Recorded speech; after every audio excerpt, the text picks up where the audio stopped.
Welcome to another exciting episode of Riding Through the Unknown. I'm your host, Michael, and tonight I have a really special treat for you all.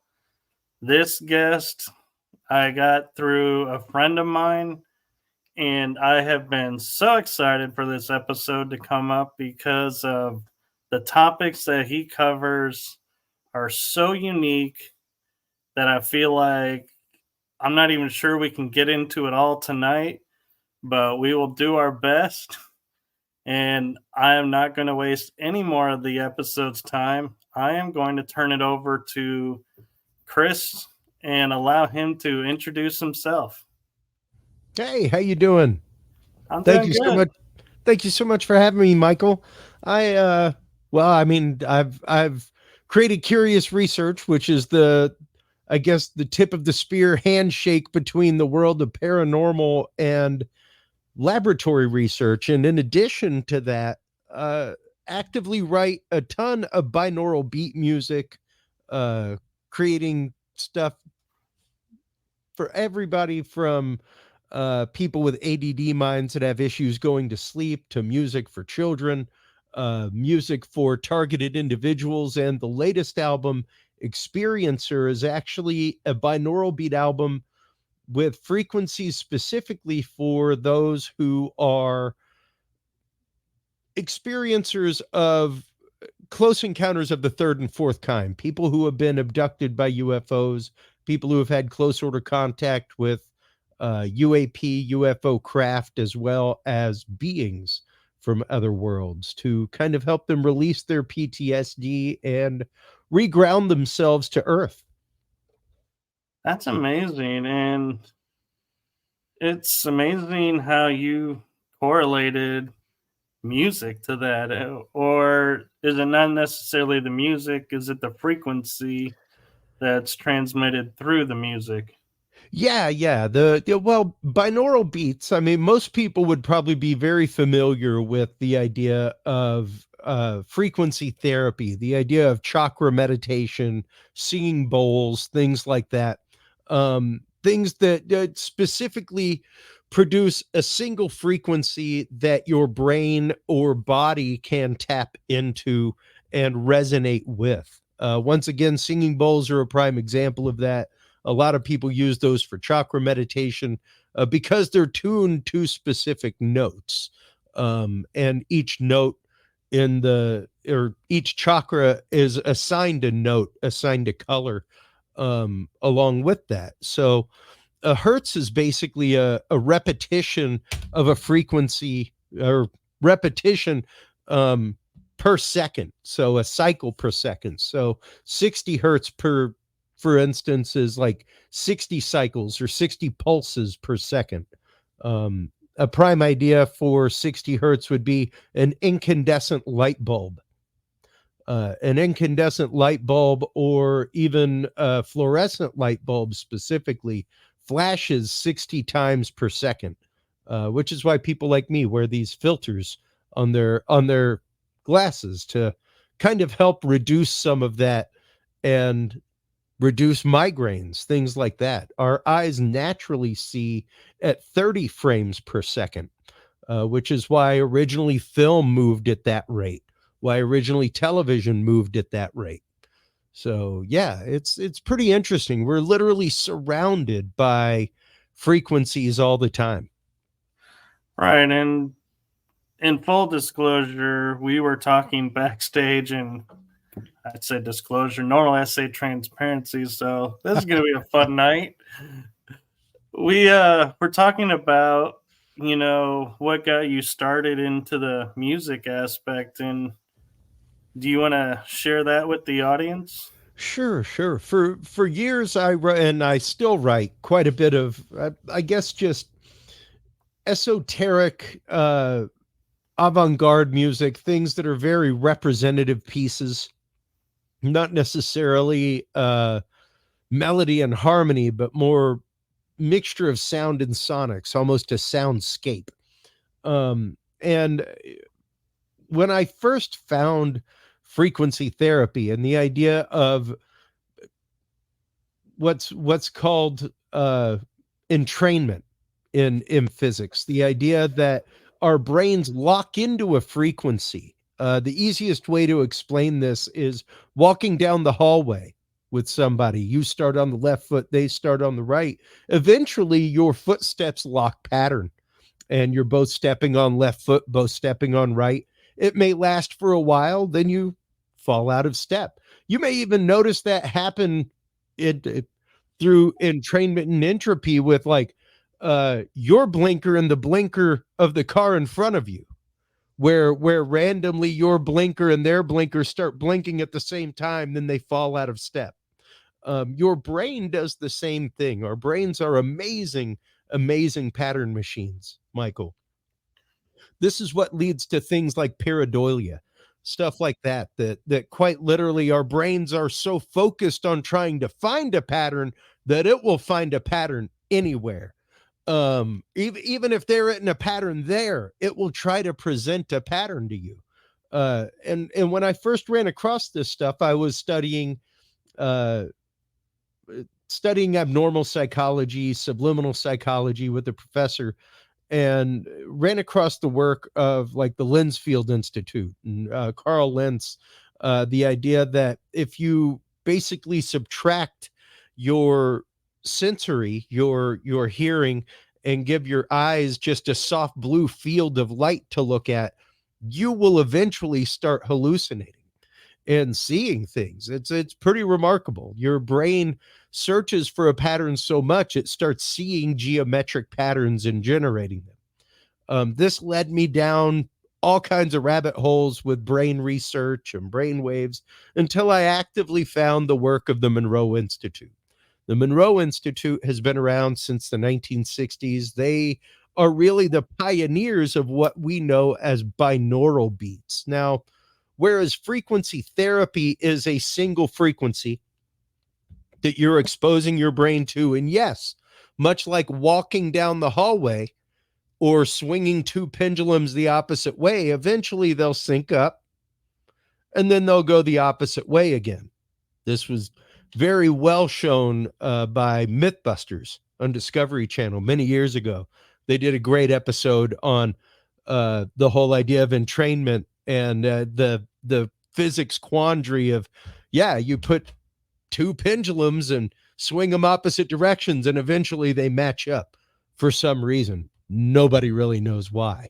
Our brains do the same thing. Now, whereas the frequency therapy and exposing your brain to a frequency just on its own is very much like going to a sauna, going and getting a massage. It's great for you. It's fantastic for you, has many healing capabilities, all kinds of things. And yes, can relax your mind. Binaural beats, as shown by the Monroe Institute studies and things like that, actively do something different, as opposed to just giving your brain, let's say, 596 hertz. You're actively giving your brain two different frequencies, one in each ear. And what's going to happen is you give your brain two offset frequencies whose sum is 596 hertz. So basically, what happens is you'll start hearing a wobble from the two things being slightly off from each other. And eventually, your brain goes, hey, wait a minute. Kind of sounds like you're trying to listen to 596 hertz. And it starts creating the frequency on its own. So, whereas one is kind of like going and getting a massage at the spa, the other is like going to the gym for your brain. Using binaural beats, you actively start training your brain to create the frequencies you need when you need them, as opposed to just responding to the frequencies when provided. So is that why there's like, for example, like I may find a heavy bass and rhythm uplifting and energizing, whereas somebody else will be like, oh my gosh, I cannot believe you're listening to that. That is the worst sound I've ever heard. Is that because the body is changing it to the frequency it needs, and doing that process as you were explaining, or is that a different? That would be a little bit different. That's much more melody and harmony, things like that, as to whether something is pleasing or displeasing. Now, granted, that being said, there are brains that do not find binaural beats pleasing whatsoever. There is a range of probably about 5 to 7% of people who binaural beats kind of feels like they're getting a wet willy in their brain. It's just too much. They cannot deal with it.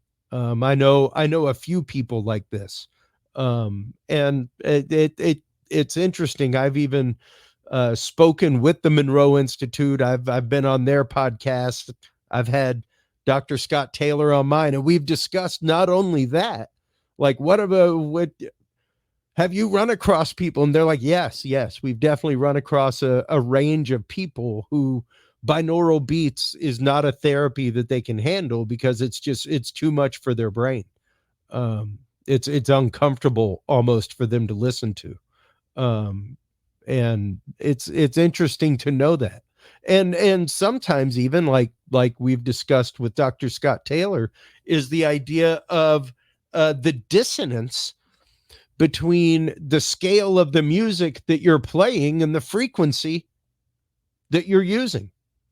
So yeah, there does sometimes come dissonance and disharmony, things like that, even within binaural beat music, because you've got to change ranges, you've got to move things, you've got to move notes around and change chords, things like that. So when you're using a locked in frequency in the background, typically my stuff is pretty buried in the background to the point when that's what I told him.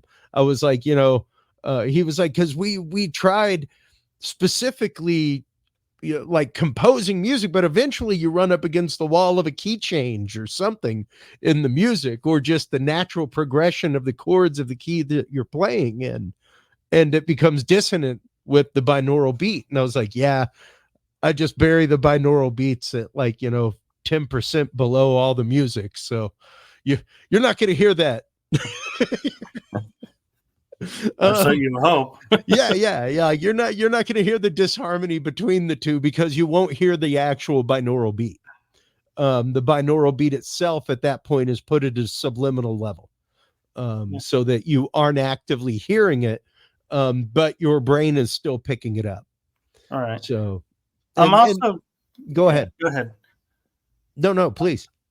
I was curious if, like, another example is, say, the 1812 overture. I can meditate to that, no problem. And Sure. I know that sounds strange with the cannons and everything going.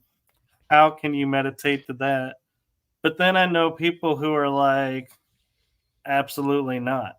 And so, how do you, when you're composing music to say, like, help with meditation, overcome everyone's distinct style of Well, music? now granted, when it once again, when it comes to musical taste, it's how much pepper do you like in a gumbo, I guess. That's kind of how I've always looked at it. Because yeah, I mean, I know people that listen to heavy metal before they meditate. I know people that listen to hip hop before they do remote viewing. Like it depends on the person as to what music does. Music is a very individual thing. I used to be able to listen to a lot more heavy metal regularly than I do now. It affects me a whole lot more just because of the speed at which I move in my life. So that's all, I think, very much a very personal thing. However, when it comes to actual frequencies and the use of frequencies behind that music or even frequencies in music, there are very specific frequencies that do very specific things, that peak alpha waves, peak gamma waves, things like that. And when you're talking about alpha waves, beta waves, that kind of stuff, it literally is at that point, here's a little slide that I use frequently that kind of shows you what some of the ranges are that are used in these things and what they do.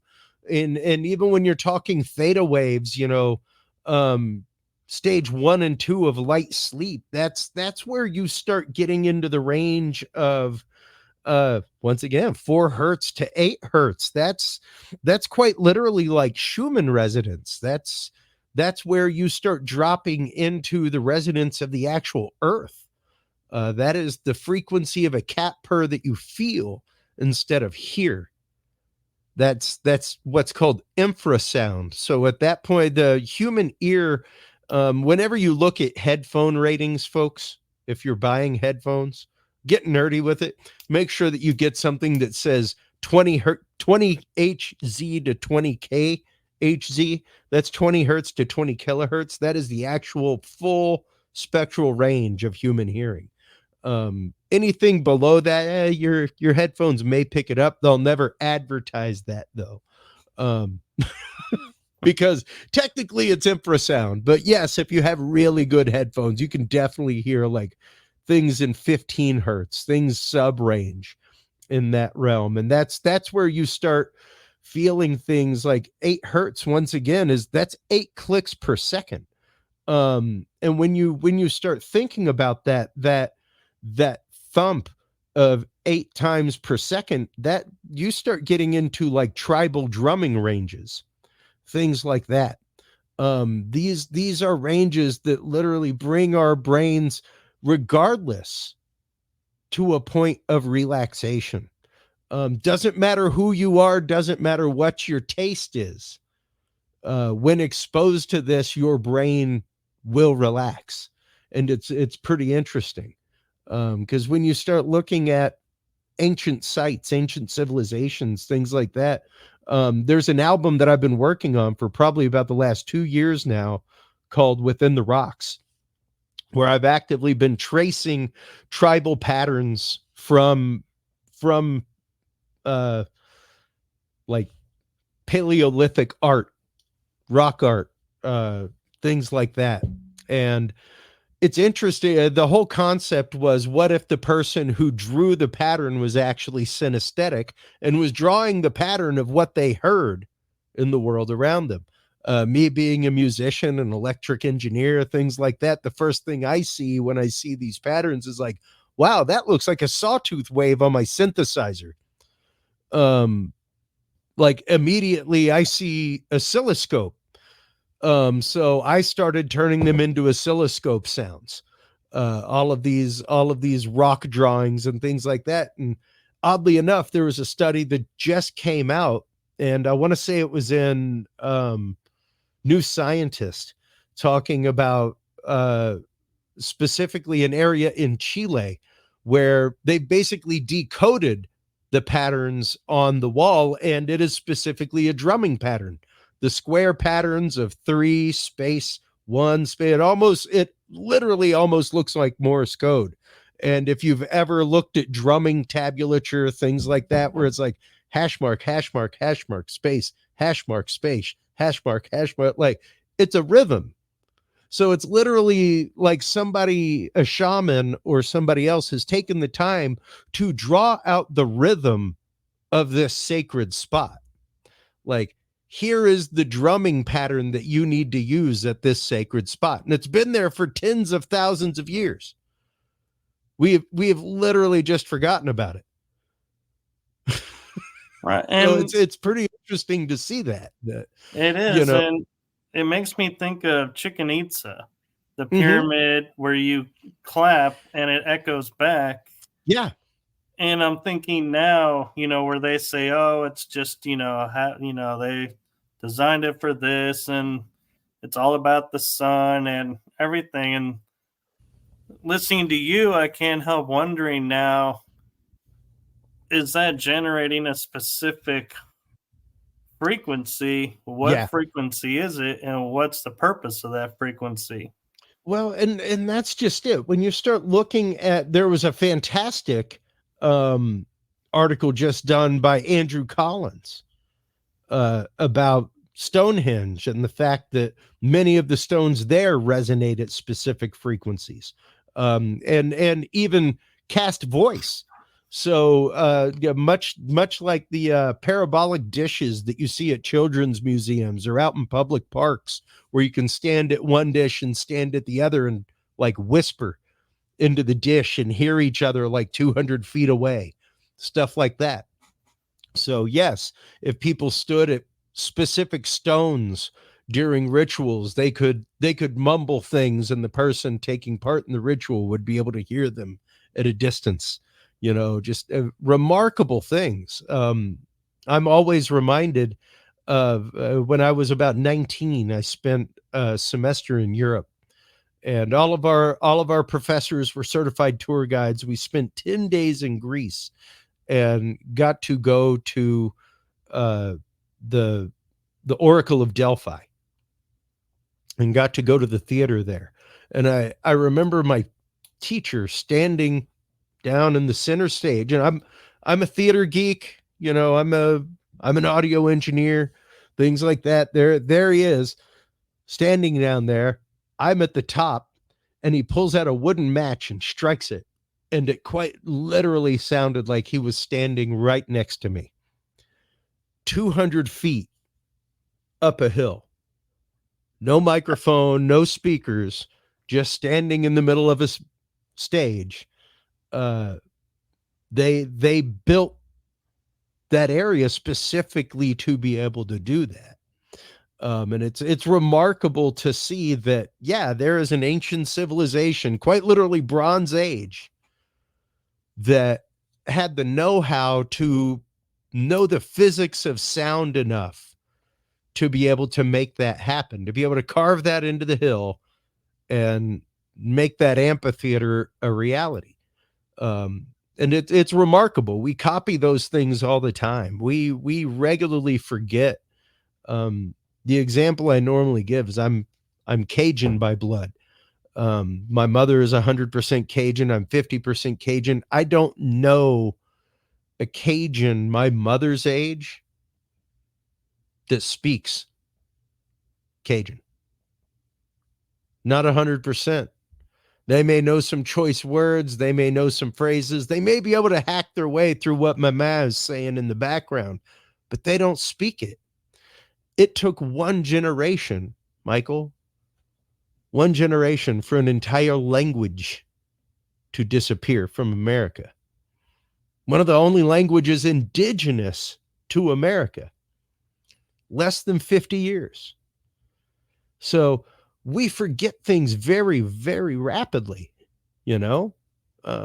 It's pretty interesting. And when you're talking about the idea of frequencies and the way that we are literally surrounded by them all the time, we're rediscovering a whole lot of things when it comes to that. It's pretty remarkable. I agree, and I'm kind of curious in my mind because you mentioned having music for people who are targeted, Mm. and knowing that, and I don't know if everyone watching is aware of this, but it is true. I've had a lot of people validate it is there is subliminal messages in music programming people to do things because you hear it enough, it becomes, like second nature to you, so to speak. Do you do music to kind of counter that as well and to clear that out? Well, most of that I would honestly say. Now, granted, I don't know of any music out there with frequencies made to do that to people, made with that kind of intent. There now, when it comes to our impressionable brain, 110%, what we listen to takes root, hands down. It absolutely does, and it takes a good mind period to be able to get through the rigmarole and hash that is out in the world right now. One of the studies that I talk about regularly on my show was from the National Institute of Health. talking about actual damage to the hippocampus from negative news cycles. The hippocampus is the soft glove organ that surrounds your amygdala, that awesome little almond that is the reptilian brain of fight or flight and panic. So yeah, if you're constantly barraging your brain with negative news, negative messages, negative words, words that are misogynistic to women, words that are hateful to the world around you, words that breed hate or talk about hate or talk about how awful the world is, you might just find the world an awful place, Michael, pretty rapidly, as a matter of fact. The prime example would be Tay, the AI that was released onto Twitter about 5 years ago by Microsoft. Tay had the intelligence of a 9-year-old girl when she went live, and about 12 hours later, Microsoft shut her down. She had the intelligence of a teenager and was spouting nothing but racist, horrible things all over the place because that's what she was being fed. So it's a prime example of how even AI goes awry when it's fed garbage. Literally it is garbage in, garbage out when it comes to your brain. Our brains are made to filter things. They're made to filter facts, things like that, and they are barraged with so much so regularly now that it's almost like you've taken a sieve that's used to going under the sink and you've put it under a rushing gutter during a storm, and it literally cannot process the water fast enough. That's where our brains are. So I don't know that necessarily anybody is making music specifically with frequencies to control people. However, there are horrible messages in our music regularly. So be careful what your children listen to. Be careful what you listen to. Be careful with even with the words that come out of your mouth. There's a reason why neuro-linguistic programming has taken off in the last few years, and it's quite literally because our brains are programmed in exactly like a computer is. No different. The only difference is we are wired for negative reinforcement, Michael, because of millennia of survival has wired us to understand faster that fire is hot and will hurt you than how to make a fire and cook food. Right. Yeah, that makes sense. So yeah, like we're wired, and it's interesting. Even the idea of vibration. One of the really deep points comes from Kabbalah, and the idea that because we were uniquely breathed into during creation, that we take part in that creative force that spoke the universe into being. So our words matter more than our actions because of that. Because of that, we have the power to manifest things into reality with our words, good and bad. So it's pretty remarkable to think about that. The idea that yes, we are vibration and we participate in that. So our brains can filter those things, and yes, our brains there is music made and there are frequencies specifically to help clear that out, to help get rid of negativity, to help get rid of constant negative self-talk. That was one of the albums that I did, the first one in the Targeted Mind series, which was actively for targeted individuals, people who suffer from Havana syndrome type symptoms, things like that, who for decades now have complained about being targeted by electronic harassment means, hearing voices that are not their own, all kinds of things. And that's something that whenever I have Dr. John Hall on, that we talk about regularly, is the idea of whoever you are. Doesn't matter if you're a targeted individual or not. Know yourself. Know your inner voice. Know who you are. Know what you're about. If those things happen, you will know. You'll know because like it will be telling you things that are not you. Those voices will be telling you things that intrinsically you don't want to do. And pay attention to that, because we are influenced by an entire world around us, Michael. I'd love to say that there isn't subliminal stuff out there. I mean, technically, I'm making subliminal stuff by all technical means. But if subliminal advertising didn't work, we wouldn't have laws against it. Very true. Let's put it that way. There is no law against the experimentation of the government upon the people. No law preventing the military to experiment upon the people. No law to prevent any of that. Still working on it. But there's actively a law that says they cannot pop one frame out of 30 that says buy Coke in the movie preview reel, because they did it and it worked. That's like me and my wife normally tell our kid, like there's a sign there, boy, because somebody tried it and it didn't work out for him. Yeah. So that's the reason why there's a stop sign. Somebody didn't stop and that did not go well, So yeah, like there was a point in time where during Let's Go Out to the Lobby, they flashed drink Coke in one frame out of 30, imperceptible to 98% of people. Not, like maybe 1% of people might see that flash frame and go, what the heck was that? But your brain sees it, and your brain decodes it, and your brain goes, ooh, Coke, that'd be tasty. And now you're thinking about Coke instead of watching Popeye, and you go, ooh, well, I guess I got enough time during the cartoon to go grab a soda real quick. I'm gonna go grab a Coke.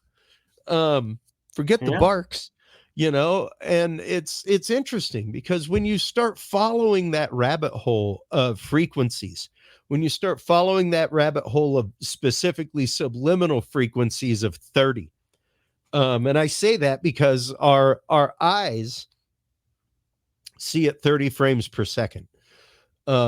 This has a lot to do with, if you remember, I'll be 50 in a year. It was called the idiot box, boob tube, things like that when I was a kid. Thing will turn you into a zombie, boy. It'll melt your brain. They weren't necessarily lying. 30 frames per second, 30 flashes per second will absolutely put your brain into a state of reception and zombification, into a state of relaxation after a good little while.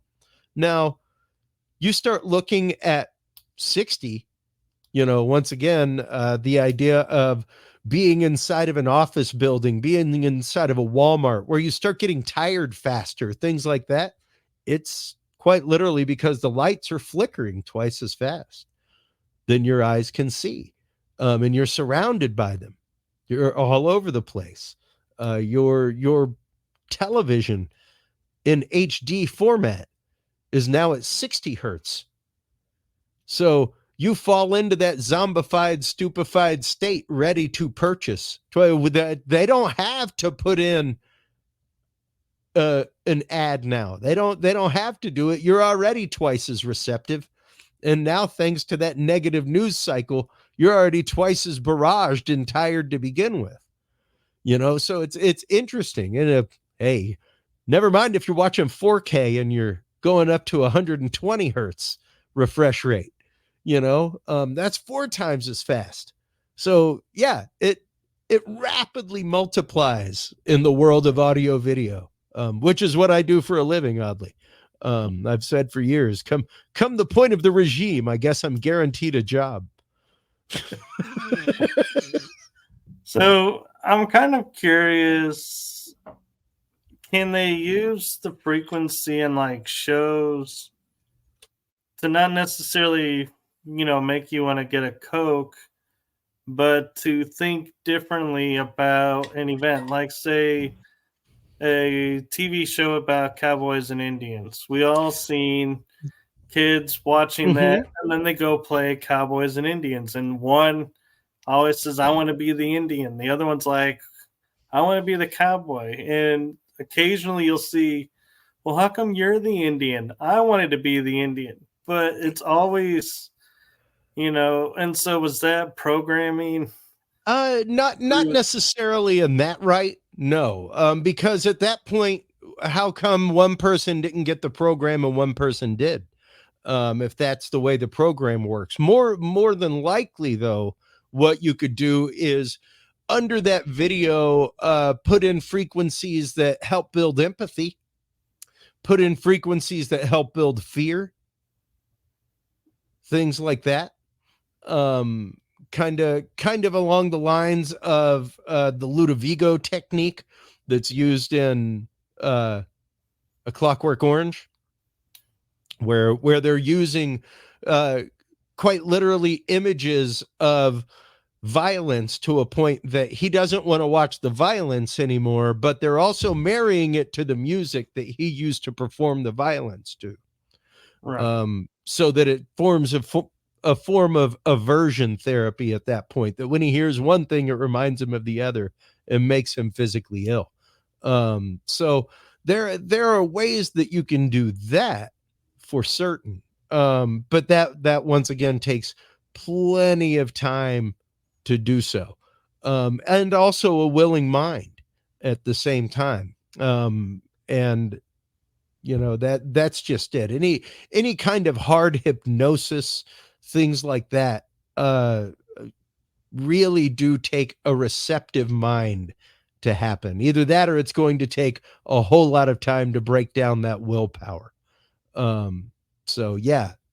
right. So hard And hard subliminal work like that is completely completely different than actual like frequency therapy, that kind of stuff. There's mm, very little. Most frequencies that you would be talking about would be more along the lines of um, things like crowd control, that kind of stuff, where you would be using frequencies on a wide swath to be able to bring people to their knees, or even to vibrate a message into their skull that hopefully they listen to. The prime example of that was, of course, the voice to skull technology used in the first Gulf War. Um, there was the story about the platoon of Iraqi soldiers that put their guns down, hearing the voice of Allah telling them to surrender. So there are definitely voice to skull technologies out there. There are definitely microwave technologies that can be used to shake your brain and damage your brain. China came out with their announcement of their brain shaking microwave laser a few years ago. The Pentagon has looked for a while into lasers that can put voices into heads. They've used something akin to that, almost like a talking hologram, but much more like a talking swath of light on the deck of aircraft carriers, things like that, to kind of project sound, um, where it's basically resonating your skull instead of having an active speaker that can go bad, that can rust and salt air, that can't be heard over the sound of jets, things like that. So yeah, it's interesting. Our brain is quite literally a transducer living inside of a resonant chamber known as a skull. So if you can target the frequencies properly, you can literally use that entire biological system without ever actively using the ears. and what's interesting is I remember reading at one point how music can make or break what our world around us, like the TV show Success or a Oh, movie. sure.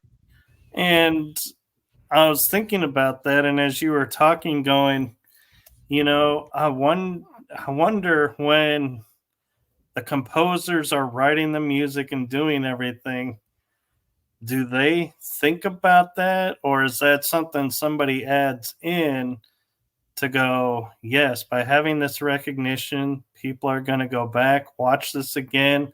They'll buy the movie because they want to hear the music, because they associate the music to this.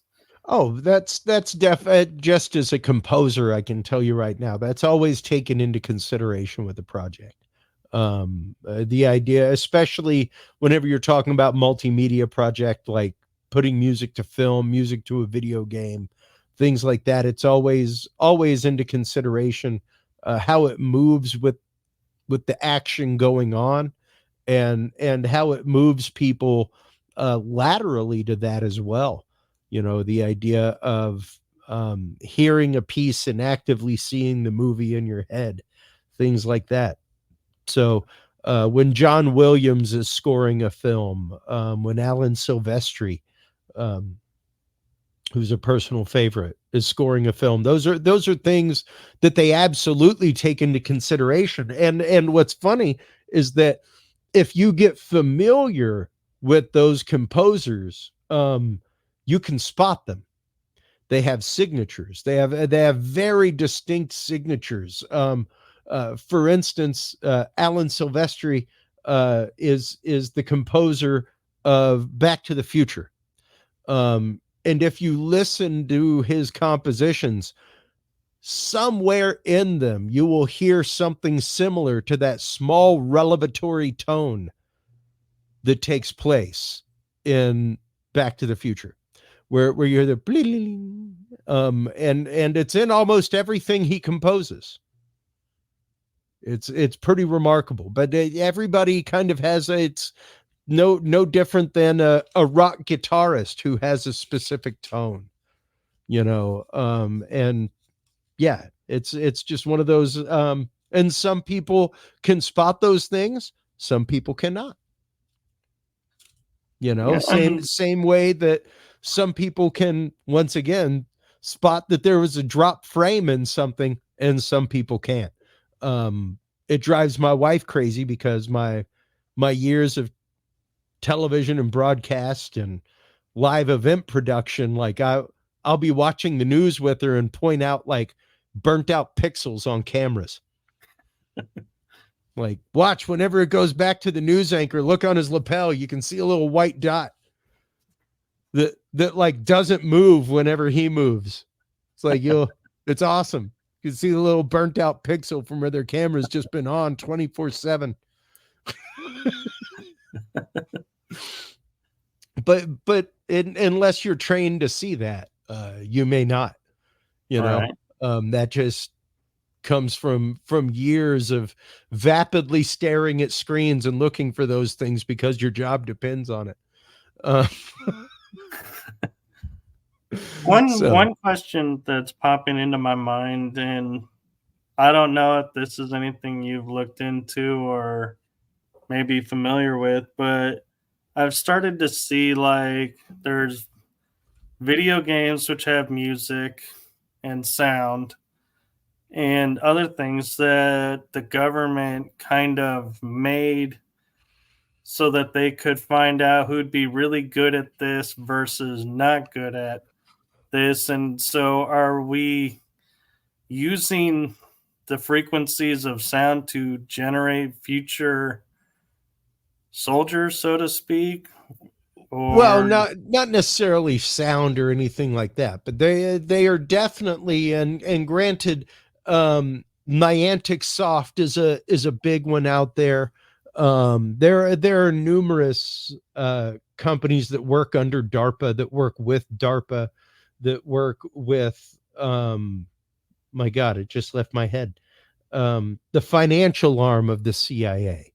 Uh, people who get their funding from them, like Niantic Soft and Facebook, InQtel. Feel free to look them up, folks. INQTEL, InQtel.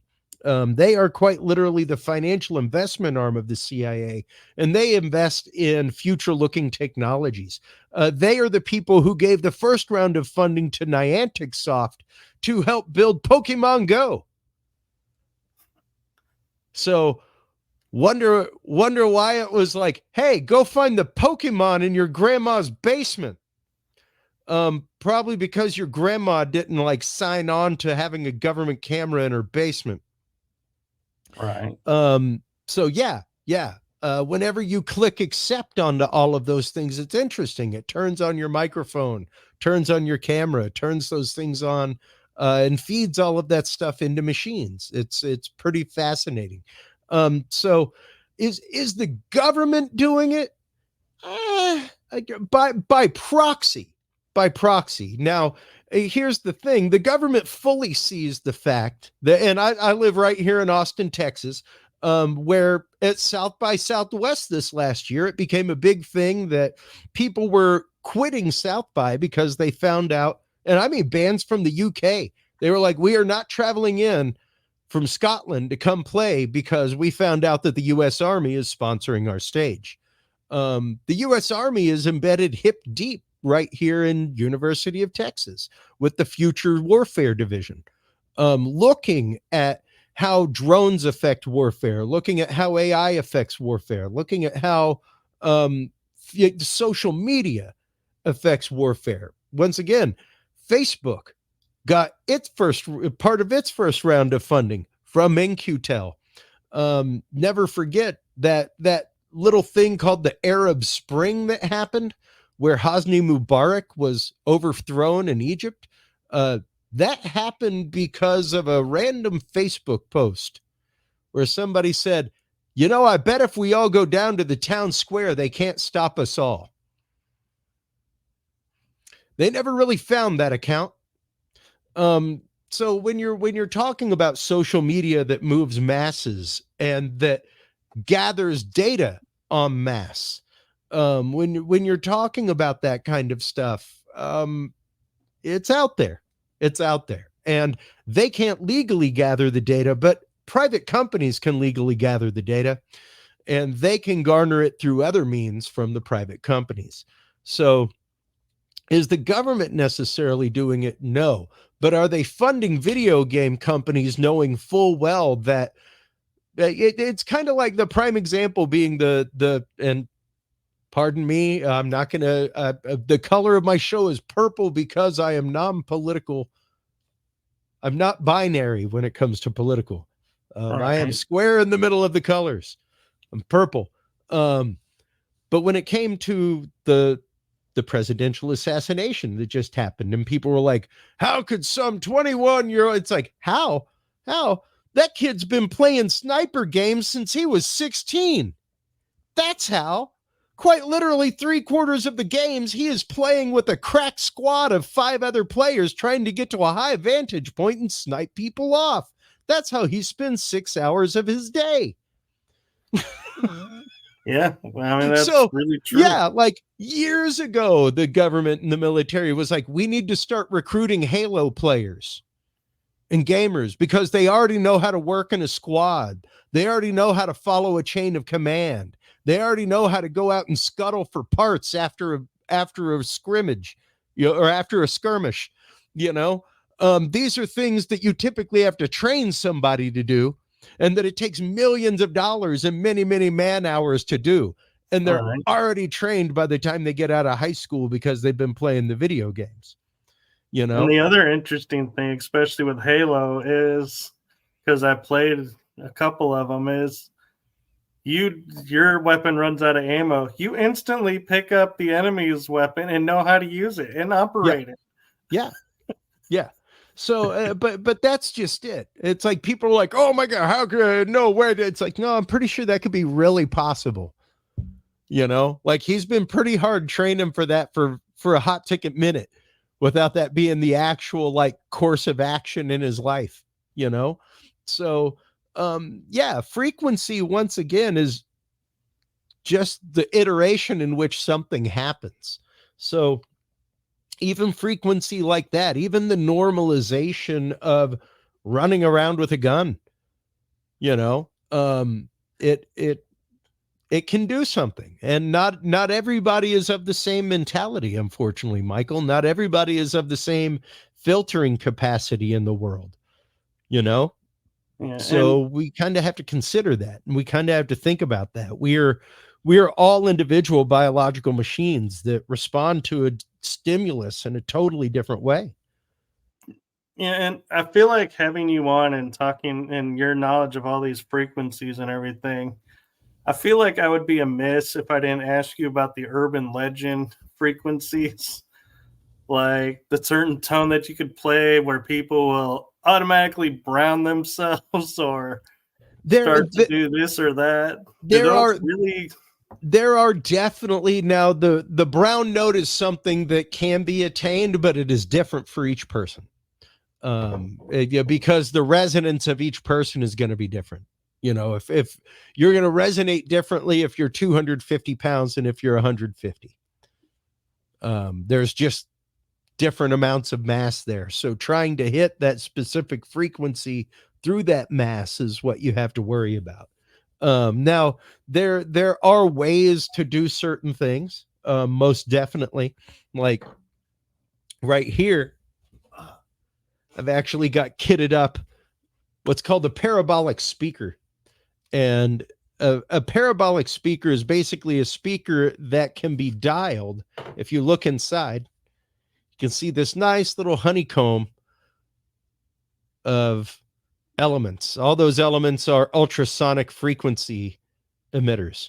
So this basically, on the back, I can reach in with the screwdriver and adjust the distance as well as the width of the cone of noise. They're frequently used in museums, things like that. Whenever you step up to the light in front of a painting and you hear the history of the painting, and you step out of the light and it's silent, that is how that's accomplished. It's quite literally a dialable, like you can set the cone to the distance and the depth that you want. So I got that literally for about $120 off an eBay purchase, assembled the kit myself at my soldering bench, so that I could tell my neighbors across the street in Spanish to turn their music down without having to go across the street.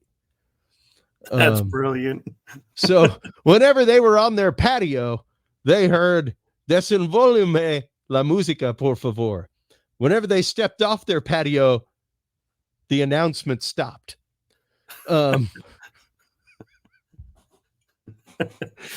that's quite literally like voice to skull technology, almost like that. Right. That's almost like voice of God. Like I could literally harass my neighbors to to all get out. I could focus that at their bedroom window. I could do all kinds of things. That is not a hard kit to build. I'm just picturing you going in wherever they're walking, going, "I can see you." Oh no, it Just was a watch them get recording. paranoid. It was a recording. Let's just say it happened enough that there was a tiny mount on the back side of my fence where I could just go and pop it on there and turn it on. Because I had just had enough over the years of going over there 2-3 times a week. And no, seriously, like I am doing voiceover for people. I can hear your music like it's in the room next door. Yeah.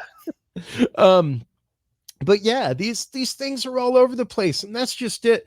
Our lives now, Michael, are surrounded by this. They did not used to be. They at one point were not. And once again, we're receivers. We're big saline radio antennas walking around, man. So the idea that we are polluted by these frequencies, that we're influenced by these frequencies. I mean, even the idea that there are studies out there showing buildings, specifically buildings with mesh networks in them, schools, large building infrastructures, things like that have gone up in the last decade with, built-in Wi-Fi and all that kind of stuff, where they're showing metal and concrete fatigue years earlier than they should. because once again, none of those things are actually solid. You know, just to loop it back to the conversation, and I want to say it was maybe the pre-show conversation, the idea that we aren't even here. This is an agreed upon illusion. You and I right now, despite our distance, are sharing the same electron shell, Michael. By all ninth grade physical science and a physical science textbook, we are 90% empty space. So we are a conscious vibration, nothing more. That vibration, that energy cannot be created or destroyed. It can only change, form, can only change resonance and move to another dimension or move to another place and keep energying, keep doing its energy vibration thing. But Right. yeah, like it's wild. It's interesting to think that we are influenced by these things regularly, whether we choose to be influenced by them or not. You don't really choose whether or not uh you've got a concrete facility down the road that's causing a 9 hertz disturbance in the world around you that you can't hear, but you definitely feel something weird, you know, because it's down there like 10 hertz below what you can hear. So you can feel it, but you can't hear it. So we're getting close to the hour, and I still have a couple questions. Do you have time to go a little bit longer, or do you need to go? I can go a few minutes longer. Okay. Let's get your What? couple of questions answered.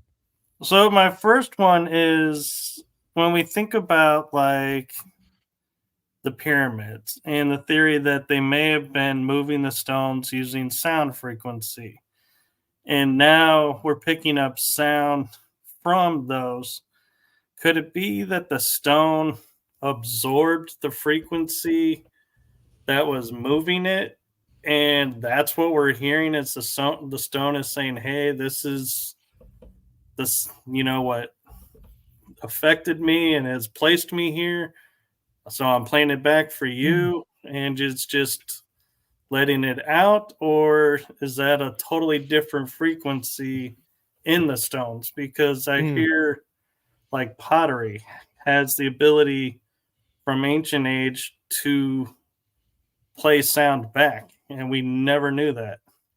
Well, it depends on the pottery. I mean, all pottery can, I guess, technically play sound back. Depends on what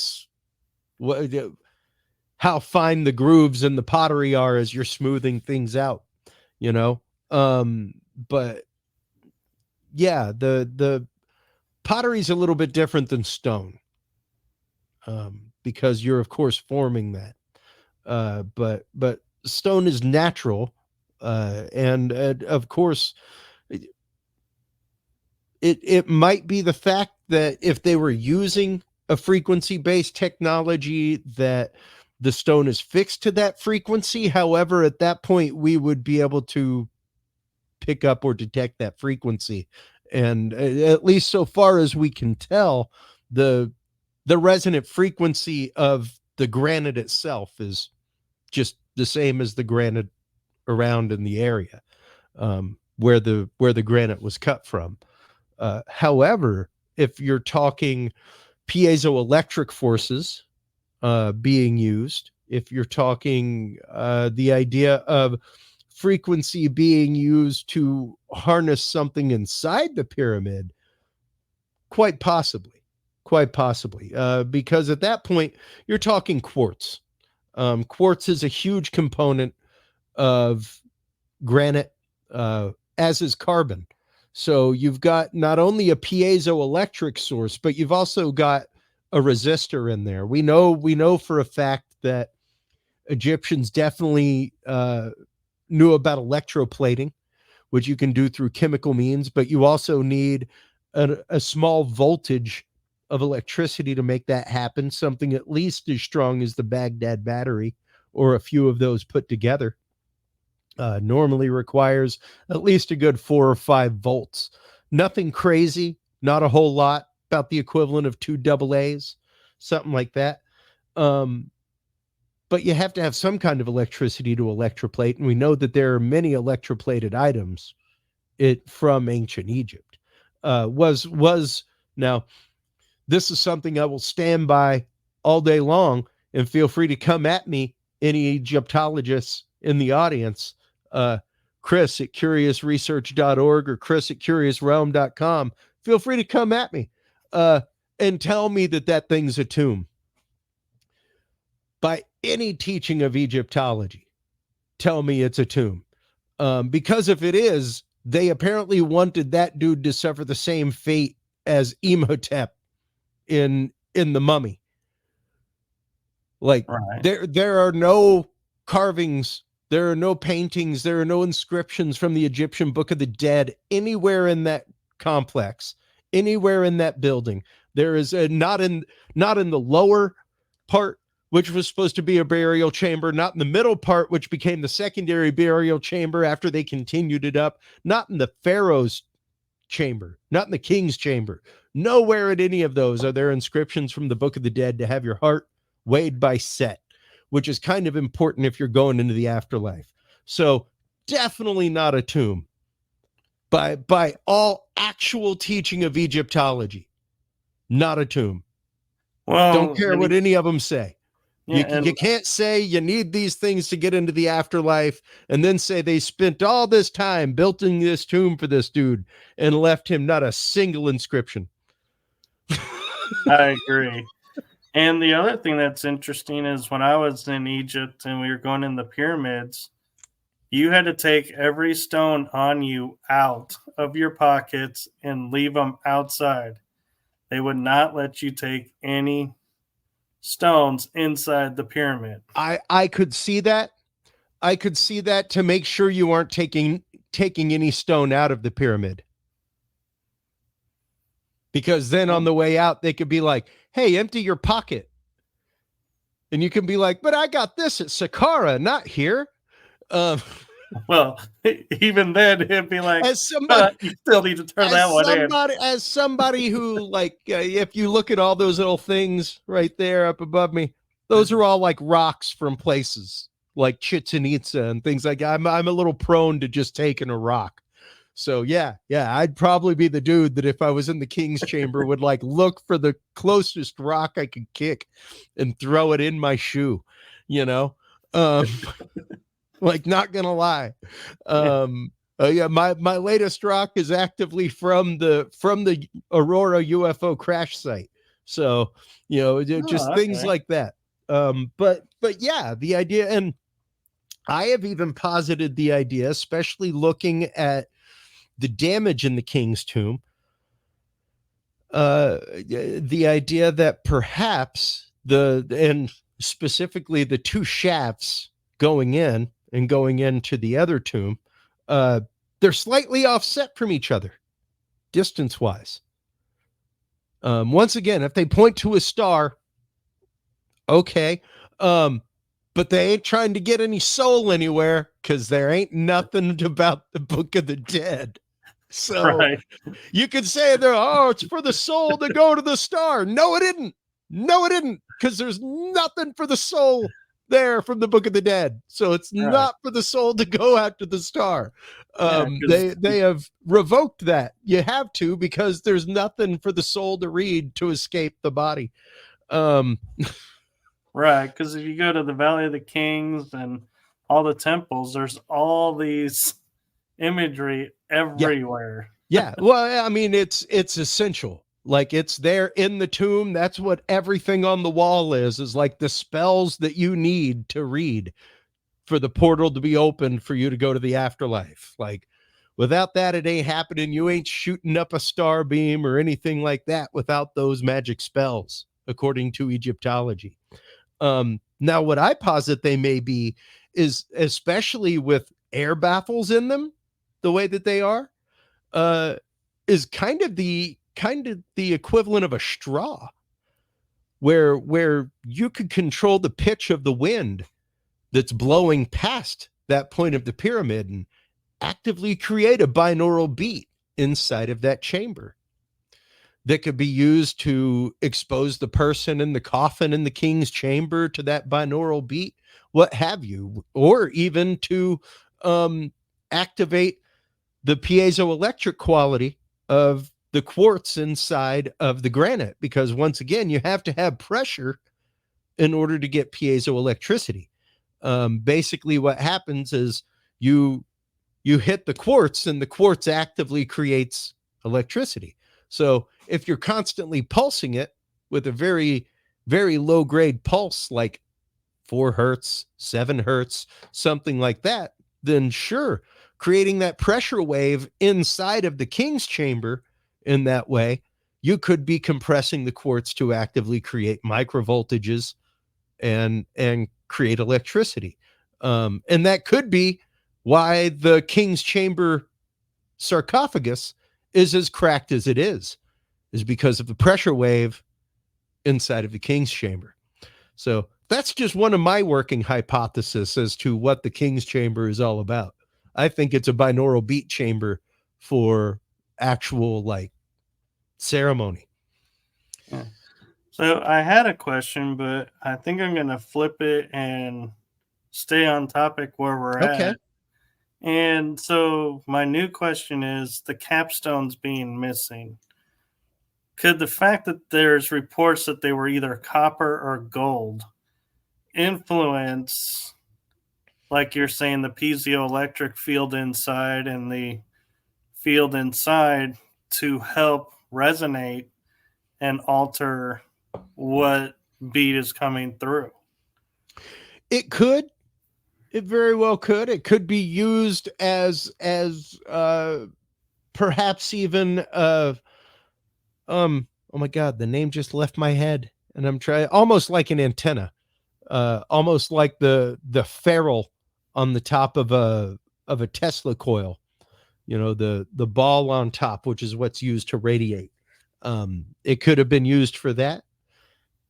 Could have also just been used to absolutely present their presence at a distance, you know, being such a reflective material at that kind of distance, because of course they were covered at one point with casing stones also that were solid white, so that they could be seen at a distance. Right. But also the casing stones, don't forget, would have changed the pressure around the pyramid. And you know, one of the really interesting facts, Michael, is the fact that not every stone in the pyramid is as well fashioned as the ones that we see.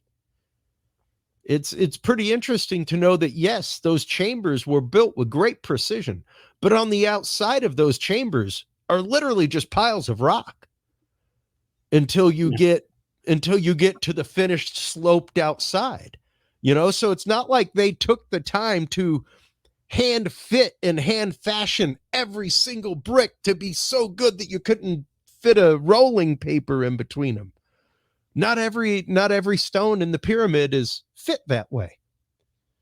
So even considering that is interesting, you know, because the archaeology would have you believe everything else. All the TV shows would have you believe something else. That, you know, every single stone in that entire monument, and all those monuments are fit with perfect precision. It's like, no, the inside is. Then there's a middle part that's just kind of like, let's fill in the gaps. Save some time. Now No let's one's make going to it see pretty this on the part. outside. But if you're talking about a resonant frequency and an amount of weight needed and things like that, you wouldn't absolutely, the only thing that you would need is the precision of, once again, that inner chamber that you need the resonant frequency of, and the pressure of the weight around it. You know, so you wouldn't need absolute precision. You would just need the weight. Right. And I'm curious, and this will be the last question about It's all this right. because I know your time is, as you're saying, everything being precise for frequency and everything. And we always thought for the longest time the pyramid's 4-sided. Now we find out it's 8-sided because there's a line down the middle. Some photographer finally showed a photo to everyone and said, wait a minute, Yeah. This can't be Yeah. four-sided because this No, shadow shouldn't be here. yeah. Yeah. We So does finally that got one affect? directly over the top and saw the fact that it's actually divoted to the inside on each side. Yeah. Each facet of the pyramid is slightly turned inward on itself to make an 8-pointed star almost. Which, yeah, if you start looking at sacred geometries, things like that, you definitely start looking much more into the 8-pointed realm, things like that. So Metatron, that kind of stuff, lies in the world of 8 points. Right. So But my question was going to be, is everyone who was saying, here's the frequency of the pyramid based on the four-sidedness, does that now alter because it's eight-sided, or does the frequency of the pyramids always been, it doesn't matter how many sides? well, it depends on how you're calculating the frequency. Like right now, one of the albums I'm in the midst of is Sacred Spaces, which is actively the resonant frequency, tracks based on the resonant frequency of sacred spaces around the world. And one of them that I am writing is King's Chamber, based on the 19 hertz frequency of the King's Chamber, which, once again, just of the King's Chamber, the inner dimensions. Now, granted, finding the resonant frequency of the inside of a room is pretty simple. Sounds pretty simple anyway. It's basically from the point of source, it's doubled. So imagine you've got a set of speakers and a wall, 22 feet. Okay. So you're going to double that because you're trying to find the resonant frequency. That's normally where like feedback starts in a sound system. So this is how myself as an audio engineer would walk into a room, clap, listen to how long it takes for that clap to come back. And then I could go, okay, so from the point of the center of the stage, which is where my singer is, to the back wall, it's 22 feet. So let's double that because that's going to be what happens whenever the sound comes back to the singer. So that's 44 feet. You take that and you multiply it by the speed of sound. That gives you your first resonant frequency in the room. From there, you move up in octaves of 8. Okay. So by taking the length of the King's Chamber and doubling it and multiplying it by the speed of sound, you can come up with the first resonant frequency of the King's Chamber. 19 hertz is what it is, which is oddly enough 1 hertz below the range of human hearing. Also, the range at which the water in your eye starts becoming displaced and where optical illusions begin. And it's also the frequency known as the ether frequency, where you feel a presence of something else in the room with you when listening to it. So interesting that would be the resonant frequency of such a chamber. Those just happen to be the effects of 19 hertz. The idea that something is in the room with you, the idea that that's where your optical illusions start with the vibration of water in your eyes, things like that. So pretty remarkable. That is. And we will definitely have to get you back on because I feel like there's so much more yet to explore around this topic. Yeah. It is a thick and meaty one, that is for sure. There's tons of data in there, and it's one that much like I say about AI, you can take it as a positive message, you can take it as a bad one. AI will be as smart as the average person reading the internet. What I mean by that is that it's drawing its data from the internet. So if there's trash on the internet and things that aren't true, it's still drawing that data, and it doesn't know whether it's true or not either. Right. So it's only going to be as smart as the average person. Take that as a sign of faith, or take that as the doom of mankind, whichever way you want. you know, 6 of one, half a dozen of the other. But it's the fact of, yes, there are frequencies that can do damage to you. Yes, there are frequencies that can be used against you, but there are tons of frequencies out there, tons of them that are amazing for you, that are great for you. One of the best ones out there, Michael, the sun. The sun. Get out in the sun, take hats off, take bonnets and scarves off, let your pineal glands soak that stuff up. It is utterly important for us to return to nature, to get back to the state that our bodies have been in for millennia. Michael, our bodies are not meant to be around. The technology is great. It's awesome. I am a proponent of the technology. I use every bit of it every day. All right. But you got to get away from it. You got to be able to step away from it. You got to make a concerted effort to like leave your cell phone somewhere else and get out into the country for a day. You know, it's important. You want to do a tiny little experiment with yourself. Here's one. Find your Wi-Fi router and unplug it every night for a week and journal your sleep cycle. See how much better you sleep after 7 days of no Wi-Fi in your house. You'd be surprised. So give that a shot, folks. See what happens. Yeah. Well, thank you, Chris, for coming on and for being a guest on this series. And appreciate you having me. Yeah. And thank you to everyone in the audience and in the chat room. And I feel like normally I ask for a golden nugget, but I think you just nailed that one. I don't know how you could top that one. Well, you know, honestly, it comes down to the mission statement of Curious Research is citizen science. Don't forget, science starts with observation, folks. The minute you have observed something or experienced something, you have begun the science. It's the first part of the scientific endeavor is observation and experience. So never forget that. And keep being curious, you know, make sure you're always questioning, make sure you're always open of heart, open of mind. It's essential. Very true. And if you're curious about his music, I have the links to the music that he provided in the description.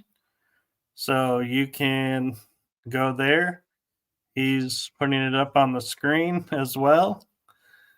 And all the links he gave me to share are in there in the description. So is there any other way that you may have to reach you that you forgot to add you want to throw out there?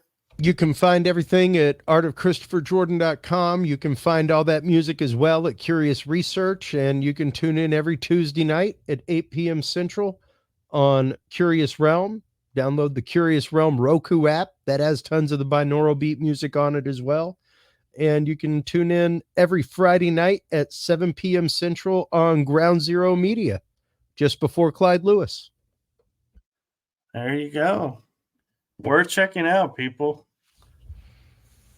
And thank you again. And so, everyone out there, wherever you are in the world, make it a blessed day, evening, or morning. Or, as I like to add now, if you're asleep right now, sweet dreams to you. And when you wake up and watch this, may you enjoy it and may it resonate with everyone. And, you know, he said it so well. I'm like, I don't even want to try and repeat it because I don't think I'll do it justice. So make it a great day. All right. Good night, everyone.